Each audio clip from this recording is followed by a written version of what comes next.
and welcome to the beginning of the Guardian Angel series.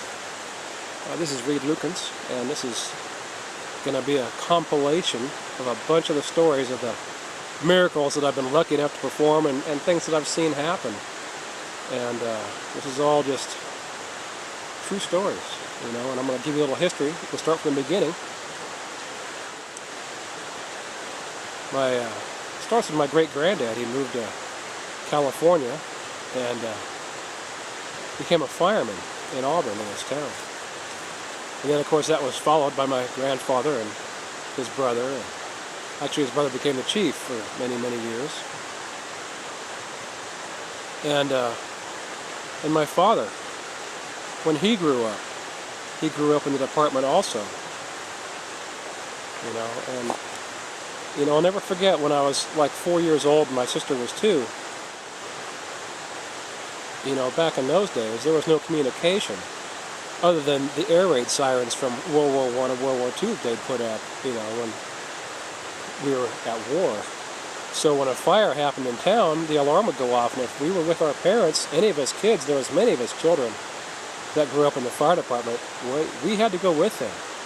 So we went with our father, on many occasions, my sister and I. And I was with him a lot more often, being I was his son, I guess. But this is the first part of the series. Is one of those stories, And so I was like 4 years old, and she was like 2. And we got the call, and my dad was captain of the rescue squad. So he had his great big white rescue squad truck. This is back before paramedics and everything. And he's like, "Oh man, you guys got to come with me." There's nothing he could do. We were with him. We were in town in the truck, driving with him, coming home from who knows where. I think he'd taken us, to the dump or something, and we'd taken care of that. And then we had gone to Foster Freeze to get something to eat. And we were just leaving Foster Freeze and coming home when the alarm went off. And so we went on down to the fire station, which was City Hall in Auburn back in those days, which is dedicated to Grandpa. My great uncle. It's like, so we're talking about history, and we get in the rescue squad with my dad, and it was a car wreck. And we got there, and I looked over at my dad. He's looking at me, and he has this just turned white, and he says, "Whatever you do, don't look out the windows. You guys get on the floor, and you stay on the floor, and don't look out the windows." And so we didn't. It was a horrible wreck, and I don't know what happened. But here I was 4 years old, doing the same thing my dad had done when he was that age with his dad. Going to fires, learning how to see things, learning how to feel when there's something wrong. And I learned this feeling really good myself. I bet it wasn't more than every 3 or 4 minutes that any of the other number of firemen and rescue people that were there would come check on us in the rescue squad and make sure we were okay. Then when it was all done and everything was safe and the people were cleaned up and on their way to the hospital, we were able to go ahead and sit up, and the other firemen came and they joked around with us and everything. But that's the first memory that I still have to this day, of going to a rescue where I actually couldn't get out of the vehicle, where I actually couldn't look out the windows, because I was at hundreds of calls when I was a child. Up until I was 18, I went to hundreds of different fire calls and rescues. And so, the first time I ever actually helped was when I was 7 years old. First, I'll put this picture in here from when I was 6.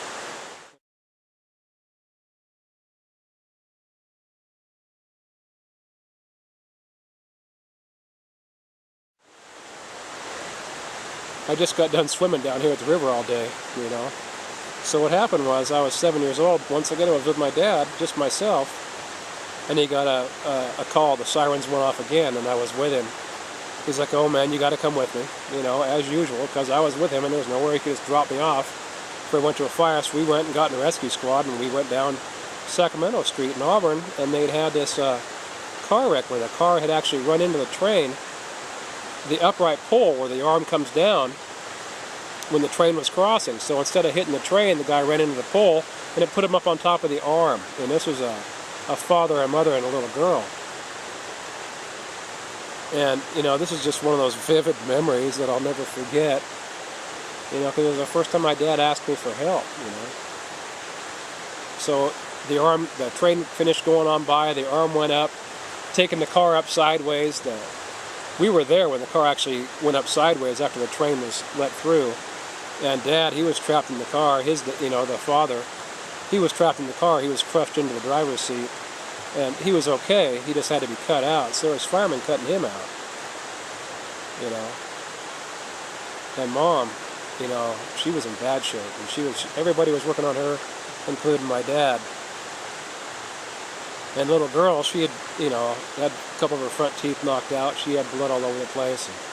And she was sitting by herself because there was nobody else to help her, because everybody was trying to get the father uncut out of the car or helping to try and keep her mom alive, you know. So he yelled at me up in the truck. I was sitting in the fire truck and said, "Reed, come here."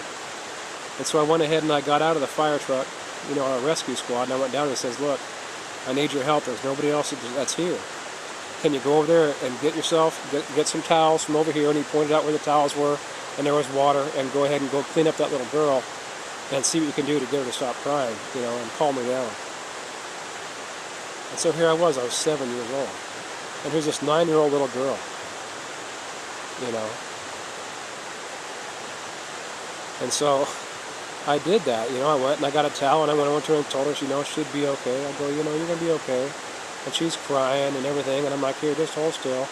And I started wiping the blood off her face with a towel, you know, and off of her arms, because she had blood all over the place, because, you know, it was a very, very serious accident, you know, especially a serious accident for a 7-year-old to be at, and she was 9, you know. But I got her all cleaned up, and she's just crying on my shoulder, and, you know, and she's thanking me, and she gets all done, and, you know, I start trying to put a smile on her face, you know, by, you know, just being a good kid, you know. And she looks up at me with her teeth were all hanging down, because this one was gone over here, and the very front tooth was gone. And she goes, you know, "Am I ugly now?" You know, and she was just broken down in tears, you know, when she said that. And I was like, "No, of course not. You're really beautiful." You know, she starts crying. I give her a hug, and I'm holding on to her. At 7 years old, I got this girl full of blood crying on my arms. Now I got blood all over me. But you know what? I mean, we went over there, and she's like, "Well, how's my mom?" And I was like, "Well, let's go see." So we got up, went over there. Mom was still in pretty bad shape, but the ambulance crew was there. You know, they were getting her in the, you know, ambulance and getting ready to take her off to the hospital, Auburn Faith Hospital. And they got the father out of the car, you know, and so pretty much it was just me and this little girl. We went through all the fire trucks. I took her, because, you know, I grew up in the fire department, so I had, you know, free reign of whatever I wanted to do. So I took her through all the fire trucks, up on top of the ladder trucks, you know, and everything else. You know, we looked in the compartments and this and that. Anything I could do to keep her happy and put a smile on that little girl's face is what I was trying to do. You know, is this some kind of a guardian angel story? No, this is the beginning. This is the first story of this series, and, you know, I hope it touches some hearts, man, because, you know, this is going to be my life and the things that I've done, you know. And so anyway, they finally get Mom. She was fine. We got Dad. They both went to the hospital. And, of course, the daughter went with them in the ambulance. But, you know, she had a big smile on her face, and she was as happy as all get out. From not only, you know, being helped by me, you know, who was now covered in blood too, and laughing about it, you know, but she got to go through all those fire trucks with me. And, you know, there was like 3 or 4 of them there at that time. And she got to sit in the seats and honk the horns and, you know, make the siren go off. Because, I mean, we weren't alone, you know. As much as I could do alone with her myself, every now and again, one of the other firemen would come over there and make sure that we were okay. You know, because she had no broken bones. There was nothing seriously wrong with her. She just had, you know, her front teeth knocked out. And, you know, she was hurting, but she was doing good. And anyway, so this is the first of the stories that I'm going to tell, you know. But what I remember about my dad the most isn't just this story, isn't about this. You know, here I'd be with him in the middle of town. He's like, did you feel that? And I'm like, feel what? And he goes, something's wrong. Something's just happened. Or going to happen over here. And I'm like, what do you mean? So, you know, we go to this lady's house, and I don't remember what her name was. I mean, you know, it was over on California Street. And he knocks on the door, and he's like, Agnes, are you okay? Agnes, are you all right? And he's knocking on the door, and nobody's coming to the door. And I'm with him. He takes me inside, and there she is.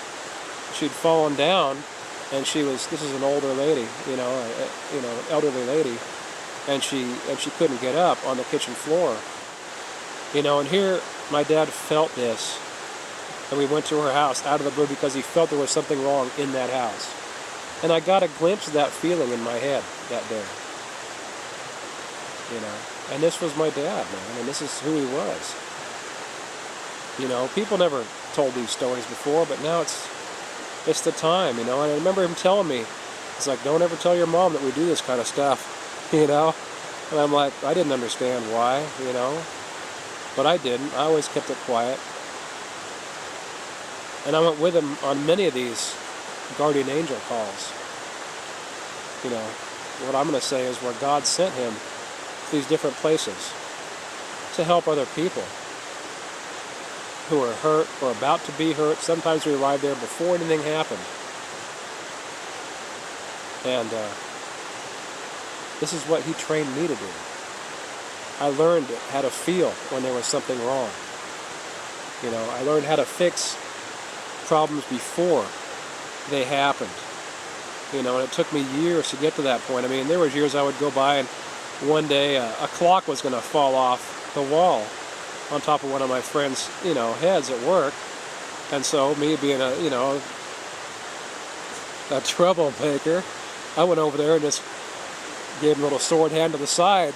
You know, next thing you know, he's got his fists up. He's like, oh, you SOB. And he's going at it, and he puts up and throws a punch. We were just joking around. I block his punch with one hand. I got it up like this, and I'm holding it up there, and it's looking. And I reach my hand over as the clock falls off the wall where he was standing at before, and I catch it out of the air. He's like, man, you knew that was going to happen, didn't you? Because they all knew me. You know, they knew that I see things before they happen, that kind of thing. So, but this is what it evolved into. And this was, the reason I'm putting this story on here is because I not only started doing this in town, but I eventually did it throughout the state. And I eventually got called to go to Arizona and save a child at the Grand Canyon. I went to Oregon to save a lady in a church who was going to fall and break her leg, and then I ended up this year going global, where I actually went to China, with a phone call to save a little girl from before she drowned in the ocean. And, this is just normal human being stuff that doesn't get talked about. Many people don't have the same blessing that I do. But if you're a Christian and you look in 1 Corinthians 12, it tells you all about the spiritual gifts that people have. And they call me a miracle worker. My dad was a miracle worker. His dad was a miracle worker. And this is why I'm calling it the Guardian Angel series. Are we guardian angels? No. We're just human beings. We're going to die off like everybody else. But the fact is, we're being used by the Holy Spirit or by whatever you want to call it. It doesn't matter if you're a Christian or whatever, to save lives before they're lost. And hey, this was the beginning of the Guardian Angel series. I hope you enjoyed this story. I'll add one more in here because I've got an unlimited account here with YouTube. And thank you, YouTube, because you guys have blessed me with the stories that I tell and the things that I do. So my dad does it again. We're in the truck. He had an old green 61 International pickup. And we're down by off Lincoln Way.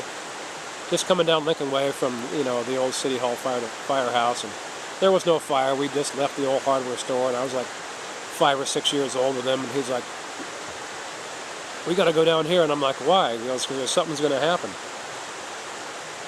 And I'm like, what? And he was like, well, I don't know. And I learned later on, through my own dealings, that when something was going to happen to a child, if the child's young enough, for some reason, you couldn't tell what was going to happen. You just knew you had to get there, and you knew how to take care of it before you got there. And I'm going to tell you many, many stories that's just going to blow your mind and lift your hearts and make you smile. And that's what this is for, you know, is to help you see that there really is things that happen with people. And so we went ahead and we pulled down the street. I can't remember the name of it. It was right behind the old library, you know, off of Reaver Street or right in that area. And he gets out of the car and he's looking around. And the next thing you know, out from behind a set of apartments down there, which is down below the bakery, you know, just past the bakery, there's a little tiny center street in there. This little 2-year-old kid comes running out. And there was a dog chasing after him, you know, and we don't know if the dog was going to bite it or not. I don't remember that part. But anyway, the dog was chasing after the kid, and the kid was crying and running and screaming. And my dad got out and he picked up the kid, and he took one look at that dog, and that dog was stopped in his tracks and went the other way. But the fact is, my dad felt that once again before it happened. Took the time to get there before it took place. And saved that kid from being attacked and mauled by that dog. We ended up calling the police department, and they came out, and you know, I don't remember what happened with the dog, but they got the dog anyway. This kind of stuff happened with us a number of times. There was only 2 occasions with a dog that I can remember. Another one was we lived on the edge of the forest, which is where he still lives today. You know. And a rabid dog had come up into the neighborhood, and you could see it. I mean, it was just snarling and just foaming at the mouth, and you could tell this dog was crazy. And it didn't get to anybody because he went ahead and called the sheriff's office that day, or the Auburn Police Department. They came out, and you know, they ended up just shooting that dog right then and there. And this was, you know, back in the days when guns were accepted, as they should be still today in every place that you go to. Anyway, hey, I hope you guys, you know, got a good feeling about this. You know, the whole reason I'm going to make this series is to make you feel happy. Put those good feelings inside your deep heart, man. Right here inside your deep heart. Because that's the whole point. This is going to be spiritually uplifting and just mentally uplifting for you people that, you know, maybe you're depressed. You know, maybe you don't know what you're doing here on my website. Looking at my videos. You know, maybe there's a reason for you to be here, because I got some pretty serious DVDs on here. You know, or maybe you're just here looking at my gold mining videos and you want to find something new. You know, I don't get a whole lot of hits on here. They've asked me to sign up to get paid for my videos and stuff that I make so they can put commercials on them and everything, and I'm just like, that's not what I'm here for. You know, I'm here for you guys, you know. This is where I've been all my life, is I've been here for other people. That's why I made the, you know, Introducing Bipolar Disorder for Your Spouses series. This is why I made, you know, the Advanced Child Protection series. You know, this is why I'm making this series. It's just to help you people understand that there's people out there that are helping you, that are saving your lives without you even knowing it. And you know, if you're a Christian, you read about, you know, they have a series in Guideposts where it was the Guardian Angels, where people just appear out of nowhere to save people before stuff happens. Well, this is what I've done hundreds of times now in my lifetime. You know, and I've got friends who do the same thing. And we know things are going to happen. We show up. And in fact, one time I even showed up at the same time a buddy of mine showed up. And we were there for the same reason. And we took care of it together. You know, there was actually a third person that showed up. It was that important that 3 people got the same feeling. You know, we showed up for the same accident before it happened and made sure it didn't happen. I mean, we know each other, a lot of us, just by looking in our faces. You know, I mean, you look at my face right now, what do you see? A mosquito.